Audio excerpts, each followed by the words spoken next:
கர்த்தருக்கு ஸ்தோத்திரம். இயேசு கிறிஸ்து நாமத்தினாலே வாசிக்கிறேன். 1 ராஜாக்கள் 8ஆம் அதிகாரம். அப்பொழுது கர்த்தருடைய உடன்படிக்கை பெட்டியை சீயோன் என்னும் தாவீதின் நகரத்தில் இருந்து கொண்டு வரும்படி சாலொமோன் இஸ்ரவேலின் மூப்பரையும் கோத்திர பிரபுக்களாகிய இஸ்ரவேல் புத்திரரில் உள்ள பிதாக்களின் தலைவர் அனைவரையும் எருசலேமில் ராஜாவாகிய சாலொமோன் தன்னிடத்திலே கூடிவரச் செய்தான். இஸ்ரவேல் மனுஷரெல்லாரும் 7ஆம் மாதமாகிய ஏத்தானீம் மாதத்து பண்டிகையிலே ராஜாவாகிய சாலோமனிடத்தில் கூடி வந்தார்கள். இஸ்ரவேலின் மூப்பர் அனைவரும் வந்திருக்கையில் ஆசாரியர் கர்த்தருடைய பெட்டியை எடுத்து பெட்டியையும் ஆசரிப்பு கூடாரத்தையும் கூடாரத்தில் இருந்த பரிசுத்த பனிமுட்டுகள் அனைத்தையும் சுமந்து கொண்டு வந்தார்கள். ஆசாரியரும் லேவியரும் அவைகளை சுமந்தார்கள். ராஜாவாகிய சாலமோனும் அவனோடே கூடின இஸ்ரவேல் சபையனைத்தும் பெட்டிக்கு முன்பாக நடந்து எண்ணிக்கையும் கணக்குமில்லாத திரளான ஆடுகளையும் மாடுகளையும் பலியிட்டார்கள். அப்படியே ஆசாரியர்கள் கர்த்தருடைய உடன்படிக்கை பெட்டியை ஆலயத்தின் சந்நிதி ஸ்தானமாகிய மகா பரிசுத்த ஸ்தானத்திலே கேருபீன்களுடைய செட்டைகளின் கீழே கொண்டு வந்து வைத்தார்கள். கேருபீன்கள் பெட்டி இருக்கும் ஸ்தானத்திலே தங்கள் 2 செட்டைகளையும் விரித்து உயர இருந்து பெட்டியையும் அதன் தண்டுகளையும் மூடிக்கொண்டிருந்தது. தண்டுகளின் முனைகள் சந்நிதி ஸ்தானத்திற்கு முன்னான பரிசுத்த ஸ்தலத்திலே காணப்படத்தக்கதாய் அந்த தண்டுகளை முன்னுக்கு இழுத்தார்கள். ஆகிலும் வெளியே அவைகள் காணப்படவில்லை. அவைகள் இந்நாள் வரைக்கும் அங்கேதான் இருக்கிறது.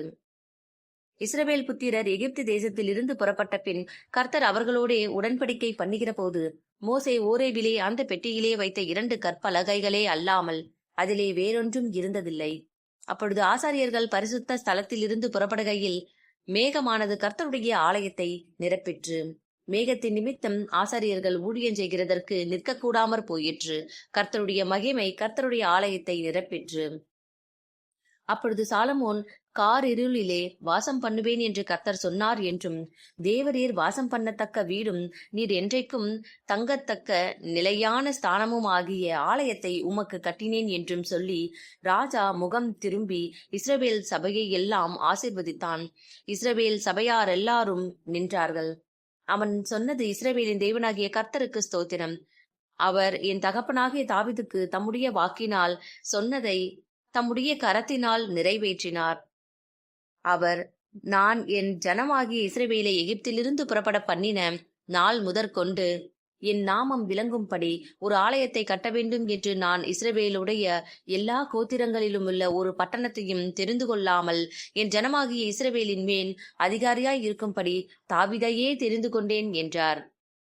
இஸ்ரவேலின் தேவனாகிய கர்த்தரின் நாமத்திற்கு ஆலயத்தை கட்ட வேண்டும் என்கிற விருப்பம் என் தகப்பனாகிய தாவீதின் இருதயத்தில் இருந்தது. ஆனாலும் கர்த்தர் என் தகப்பனாகிய தாவீதை நோக்கி, என் நாமத்திற்கு ஆலயத்தை கட்ட வேண்டும் என்கிற விருப்பம் உன் மனதிலே இருந்தது நல்ல காரியம்தான். ஆகிலும் நீ அந்த ஆலயத்தை கட்டமாட்டாய். உன் கர்ப்ப பிறப்பாகிய உன் குமாரனே என் நாமத்திற்கு அந்த ஆலயத்தை கட்டுவான் என்றார். இப்போதும் கர்த்தர் சொல்லிய தம்முடைய வார்த்தையை நிறைவேற்றினார். கர்த்தர் சொன்னபடியே நான் என் தகப்பனாகிய தாவீதின் ஸ்தானத்தில் எழும்பி இஸ்ரவேலின் சிங்காசனத்தின் மேல் உட்கார்ந்து இஸ்ரவேலின் தேவனாகிய கர்த்தரின் நாமத்திற்கு ஆலயத்தை கட்டினேன்.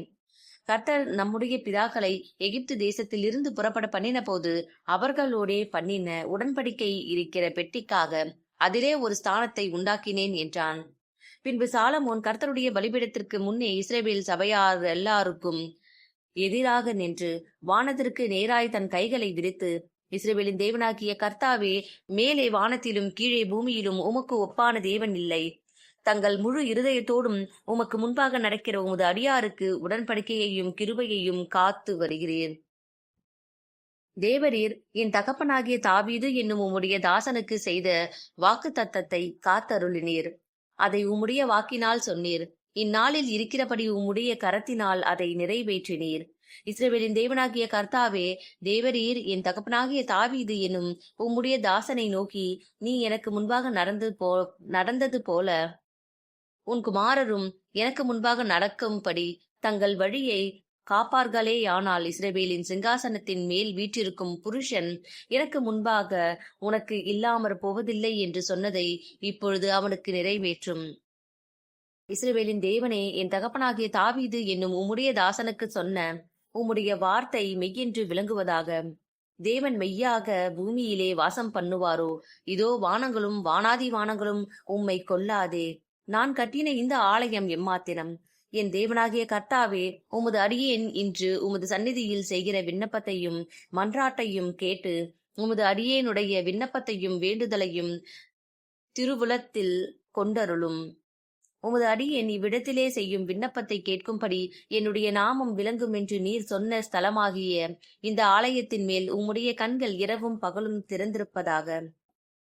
உமது அடியானும் இந்த ஸ்தலத்திலே விண்ணப்பம் செய்ய போகிற உமது ஜனமாகிய இஸ்ரவேலும் பண்ணும் ஜெபத்தை கேட்டருளும். பரலோகமாகிய உம்முடைய வாசஸ்தலத்திலே அதை நீர் கேட்பீராக, கேட்டு மன்னிப்பீராக. ஒருவன் தன் அயலானுக்கு குற்றஞ்செய்திருக்கையில் இவன் அவனை ஆணையிடச் சொல்லும் போது அந்த ஆணை இந்த ஆலயத்திலே உம்முடைய பலிபீடத்திற்கு முன் வந்தால், அப்பொழுது பரலோகத்தில் இருக்கிற தேவரீர் கேட்டு துன்மார்க்கனுடைய நடக்கையை அவன் தலையின் மேல் சுமரப் பண்ணி அவனை குற்றவாளியாக தீர்க்கவும், நீதிமானுக்கு அவனுடைய நீதிக்கு தக்கதாய் செய்து அவனை நீதிமானாக்கவும் தக்கதாய் உமது அடியாரை நியாயந்தீர்ப்பீராக. உம்முடைய ஜனங்களாகிய இஸ்ரவேலர் உமக்கு விரோதமாய் பாவம் செய்ததின் நிமித்தம் சத்ருவுக்கு முன்பாக முறிந்து போய் உம்மிடத்திற்கு திரும்பி உம்முடைய நாமத்தை அறிக்கை பண்ணி இந்த ஆலயத்துக்கு நேராக உம்மை நோக்கி விண்ணப்பத்தையும் வேண்டுதலையும் செய்தால், பரலோகத்தில் இருக்கிற தேவரீர் கேட்டு உம்முடைய ஜனமாகிய இஸ்ரவேலின் பாவத்தை மன்னித்து அவர்கள் பிதாக்களுக்கு நீர் கொடுத்த தேசத்துக்கு அவர்களை திரும்பி வர பண்ணுவீராக. அவர்கள் உமக்கு விரோதமாய் பாவம் செய்ததினால் வானம் அடைபட்டு மழை பெய்யாதிருக்கும் போது அவர்கள் இந்த ஸ்தலத்திற்கு நேராக விண்ணப்பம் செய்து உம்முடைய நாமத்தை அறிக்கை பண்ணி தங்களை தேவரீர் கிளேசப்படுத்துகையில் தங்கள் பாவங்களை விட்டு திரும்பினால், பரலோகத்தில் இருக்கிற தேவரீர் கேட்டு உமது அடியாரும் உமது ஜனமாகிய இஸ்ரவேலும் செய்த பாவத்தை மன்னித்து அவர்கள் நடக்க வேண்டிய நல்வழியை அவர்களுக்கு போதித்து தேவரீர் உமது ஜனத்திற்கு சுதந்திரமாக கொடுத்த உமது தேசத்திலே மழை பெய்ய கட்டளையிடுவீராக. தேசத்திலே பஞ்சம் உண்டாகிற போதும், கொள்ளை நோய் உண்டாகிற போதும், வறட்சி, சாவி, வெட்டுக்கிளி, பச்சைக்கிளி உண்டாகிற போதும், அவர்கள் சத்துருக்கள் தேசத்திலுள்ள பட்டணங்களை முற்றுகை போடுகிற போதும், யாதொரு வாதையாகிலும் யாதொரு வியாதியாகிலும் வருகிற போதும், உம்முடைய ஜனமாகிய இஸ்ரவேல் அனைவரிலும் எந்த மனுஷனானாலும் தன் இருதயத்தின் வாதையை உணர்ந்து இந்த ஆலயத்துக்கு நேராக தன் கைகளை விரித்து செய்யும் சகல விண்ணப்பத்தையும் சகல வேண்டுதலையும் உம்முடைய வாசஸ்தலமாகிய பரலோகத்தில் இருக்கிற தேவரீர் கேட்டு மன்னித்து, தேவரீர் எங்கள் பிதாக்களுக்கு கொடுத்த தேசத்தில் அவர்கள் உயிரோடு இருக்கும் நாளெல்லாம் உமக்கு பயப்படும் படிக்கு தேவரீர் ஒருவரே எல்லா மனுபுத்திரரின் இருதயத்தையும் அறிந்தவர் ஆதலால் நீர் அவனவன் இருதயத்தை அறிந்திருக்கிறபடியே அவனவனுடைய வழிகளுக்கு தக்கதாக செய்து அவனவனுக்கு பலனளிப்பீராக. உம்முடைய ஜனமாகிய இஸ்ரவேல் ஜாதி அல்லாத அந்நிய ஜாதியார் உமது மகத்துவமான நாமத்தையும் உமது பலத்த கரத்தையும் உமது ஓங்கிய புயத்தையும் கேள்விப்படுவார்களே. அப்படி கொத்த அந்நிய ஜாதியானும் உமது நாமத்தின் நிமித்தம் தூர தேசத்திலிருந்து வந்து இந்த ஆலயத்துக்கு நேராக விண்ணப்பம் பண்ணினால், உமது வாசஸ்தலமாகிய பரலோகத்தில் இருக்கிற தேவரீர் அதை கேட்டு பூமியின் ஜனங்கள் எல்லாரும் உம்முடைய ஜனமாகிய இஸ்ரவேலை போல உமக்கு பயப்படும் படிக்கும் நான் கட்டின இந்த ஆலயத்துக்கு உம்முடைய நாமம் தரிக்கப்பட்டதென்று அறியும் படிக்கும் உம்முடைய நாமத்தை அறியத்தக்கதாக அந்த அந்நிய ஜாதியான் உம்மை நோக்கி வேண்டிக் கொள்வதின் படியெல்லாம் தேவரீர் செய்வீராக. நீர் உம்முடைய ஜனங்களை அனுப்பும் வழியிலே அவர்கள் தங்கள் சத்துருக்களோடு யுத்தம் பண்ண புறப்படும் போது நீர் தெரிந்து கொண்ட இந்த நகரத்துக்கும் உம்முடைய நாமத்துக்கு நான் கட்டின இந்த ஆலயத்துக்கும் நேராக கர்த்தரை நோக்கி விண்ணப்பம் பண்ணினால், பரலோகத்தில் இருக்கிற தேவரீர் அவர்கள் விண்ணப்பத்தையும் வேண்டுதலையும் கேட்டு அவர்கள் நியாயத்தை விசாரிப்பீராக. பாவம் செய்யாத மனுஷன் இல்லையே, ஆகையால் அவர்கள் உமக்கு விரோதமாய் பாவம் செய்து தேவரீர் அவர்கள் மேல் கோபம் கொண்டு அவர்கள் சத்துருக்கள் கையில் அவர்களை ஒப்புக் கொடுத்து அந்த சத்துருக்கள் அவர்களை தூரத்திலாகிலும் சமீபத்திலாகிலும் இருக்கிற தங்கள் தேசத்திற்கு சிறைபிடித்து கொண்டு போகும்போது அவர்கள் சிறைப்பட்டு போயிருக்கிற தேசத்திலே தங்களில் உணர்வடைந்து மனந்திரும்பி நாங்கள் பாவம் செய்து அக்கிரமம் பண்ணி துன்மார்க்கமாய் நடந்தோம் என்று தங்கள் சிறையிருப்பான தேசத்திலே உம்மை நோக்கி வேண்டுதல் செய்து தங்களை சிறைபிடித்துக் கொண்ட தங்கள் சத்துருக்களின் தேசத்திலே தங்கள் முழு ஆத்மாவோடும் உம்மிடத்தில் திரும்பி தேவரீர் தங்கள் பிதாக்களுக்கு கொடுத்த தங்கள் தேசத்திற்கும் தேவரீர் தெரிந்து கொண்ட இந்த நகரத்திற்கும் உம்முடைய நாமத்திற்கு நான் கட்டின இந்த ஆலயத்திற்கும் நேராக உம்மை நோக்கி விண்ணப்பம் பண்ணும் போது உமது வாசஸ்தலமாகிய பரலோகத்தில் இருக்கிற தேவரீர் அவர்கள் விண்ணப்பத்தையும் வேண்டுதலையும் கேட்டு அவர்கள் நியாயத்தை விசாரித்து உம்முடைய ஜனங்கள் உமக்கு விரோதமாய் செய்த பாவத்தையும் அவர்கள் உம்முடைய கட்டளையை மீறிய அவர்கள் துரோகங்களையும் எல்லாம் மன்னித்து அவர்களை சிறைபிடித்துக் கொண்டு போகிறவர்கள் அவர்களுக்கு இரங்கத்தக்கதான இரக்கத்தை அவர்களுக்கு கிடைக்க பண்ணுவீராக. அவர்கள் எகிப்தென்கிற இருப்பு காலவாகின் நடுவிலிருந்து தேவரீர் புறப்பட பண்ணின உம்முடைய ஜனமும் உம்முடைய சுதந்திரமுமாய் இருக்கிறார்களே. அவர்கள் உம்மை நோக்கி வேண்டிக் கொள்வதின் படியெல்லாம் தேவரீர் அவர்களுக்கு செய்யும்படி உம்முடைய கண்கள் உமது அடியானின் வேண்டுதலுக்கும் உமது ஜனமாகிய இஸ்ரவேலின் வேண்டுதலுக்கும் திறந்திருப்பதாக. கர்த்தராகிய ஆண்டவரே, நீர் எங்கள் பிதாக்களை எகிப்திலிருந்து புறப்பட பண்ணும் போது உம்முடைய தாசனாகிய மோசேயை கொண்டு சொன்னபடியே தேவரீர் பூமியின் சகல ஜனங்களிலும் அவர்களை உமக்கு சுதந்திரமாக பிரித்தெடுத்தீரே என்று விண்ணப்பம் பண்ணினான்.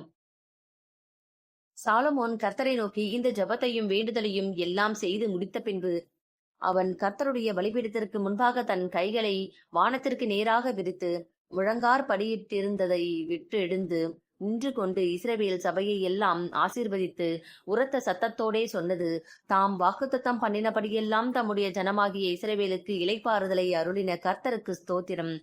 அவர் தம்முடைய தாசனாகிய மோசேயை கொண்டு சொன்ன அவருடைய நல்வார்த்தைகளில் எல்லாம் ஒரு வார்த்தையானாலும் தவறி போகவில்லை.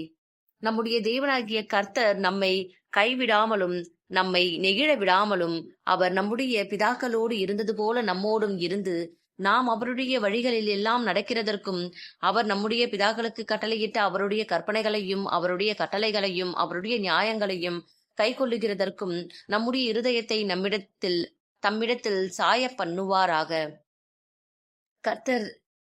கர்த்தரே தேவன், வேறொருவரும் இல்லை என்பதை பூமியின் ஜனங்கள் எல்லாம் அறியும்படியாக அவர் தமது அடியானுடைய நியாயத்தையும் தமது ஜனமாகிய இஸ்ரவேலின் நியாயத்தையும் அந்தந்த நாளில் நடக்கும் காரியத்துக்கு தக்கதாய் விசாரிப்பதற்கு நான் கர்த்தருக்கு முன்பாக விண்ணப்பம் பண்ணின இந்த என்னுடைய வார்த்தைகள் இரவும் பகலும் நம்முடைய தேவனாகிய கர்த்தருடைய சந்நிதியில் இருப்பதாக. ஆதலால் இந்நாளில் இருக்கிறது போல நீங்கள் அவர் கட்டளைகளில் நடந்து அவர் கற்பனைகளை கைக்கொள்ள உங்கள் இருதயம் நம்முடைய தேவனாகிய கர்த்தரோடு உத்தமமாய் இருக்க கடவது என்றான். பின்பு ராஜாவும் அவனோடே இருந்த இஸ்ரவேலர் அனைவரும் கர்த்தருடைய சந்நிதியில் பலிகளை செலுத்தினார்கள். சாலமோன் கர்த்தருக்கு சமாதான பலிகளாக 22,000 ஆடுகளையும் 120,000 ஆடுகளையும் பலியிட்டான். இவ்விதமாய் ராஜாவும் இஸ்ரவேல் புத்திரர் அனைவரும் கர்த்தருடைய ஆலயத்தை பிரதிஷ்டை பண்ணினார்கள். கர்த்தருடைய சந்நிதியில் இருந்த வெண்கல பலிபீடம் சர்வாங்க தகன பலிகளையும் போஜன பலிகளையும் சமாதான பலிகளையும் நிலத்தையும் கொல்ல மாட்டாமல் சிறியதாய் இருந்தபடியினால் ராஜா கர்த்தருடைய ஆலயத்திற்கு முன் இருக்கிற பிரகாரத்தின் நடுமையத்தை பரிசுத்தப்படுத்தி அன்றைய தினம் அங்கே சர்வாங்க தகன பலிகளையும் போஜன பலிகளையும் சமாதான பலிகளில் நிலத்தையும் செலுத்தினார்கள். அக்காலத்தில் தானே சாலமோனும் ஆமாத்தின் எல்லை தொடங்கி எகிப்தின் நதி மட்டும் இருந்து வந்து அவனோடே இருந்த பெரிய கூட்டமாகிய இஸ்ரவேல் அனைத்தும் நம்முடைய தேவனாகிய கர்த்தருடைய சந்நிதியில் 7 நாளும் அதற்கு பின்பு வேறே 7 நாளும் ஆக 14 நாள் வரைக்கும் பண்டிகையை ஆசரித்தார்கள். 8ஆம் நாளில் ஜனங்களுக்கு விடை கொடுத்து அனுப்பினான். அவர்கள் ராஜாவை வாழ்த்தி கர்த்தர் தமது தாசனாகிய தாவீதுக்கும் தமது ஜனமாகிய இஸ்ரவேலுக்கும் செய்த எல்லா நன்மைக்காகவும் சந்தோஷப்பட்டு மனமகிழ்ச்சியோடே தங்கள் கூடாரங்களுக்கு போய்விட்டார்கள். ஆமேன்.